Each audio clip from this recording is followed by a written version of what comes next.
Вълшебното конче. В едно малко селце, сред зелени поляни и цветни ливади, живеело едно малко момиченце на име Ани. Ани обичала животните повече от всичко на света. Най-голямата й мечта било да има собствено конче. Един ден, докато си играела в гората, Ани чула странен звук.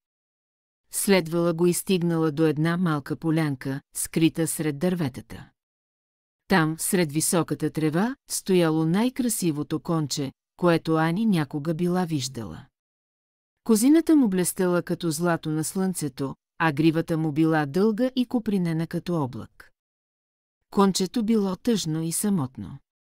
Ани се приближила внимателно и го погалила по главата. Кончето вдигнало глава и я погледнало с големи, тъжни очи. Защо си тъжно, мило конче? Попитала Ани. Кончето излязло един тъжен звук и поклатило глава. Тогава Ани разбрала, че кончето може да говори. Аз съм вълшебно конче, казало кончето.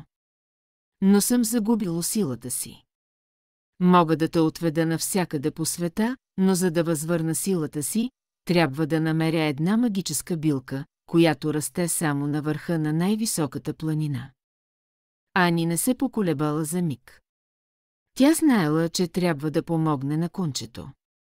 Заедно тръгнали на дълго пътешествие. Преминавали през гори, реки и планини. Срещали различни животни, които им помагали. Когато стигнали до най-високата планина, изкачването било много трудно. Но Ани и кончето не се отказали. С общи усилия стигнали до върха и там, сред скалите, открили магическата билка. Кончето изяло билката и веднага възвърнало силата си.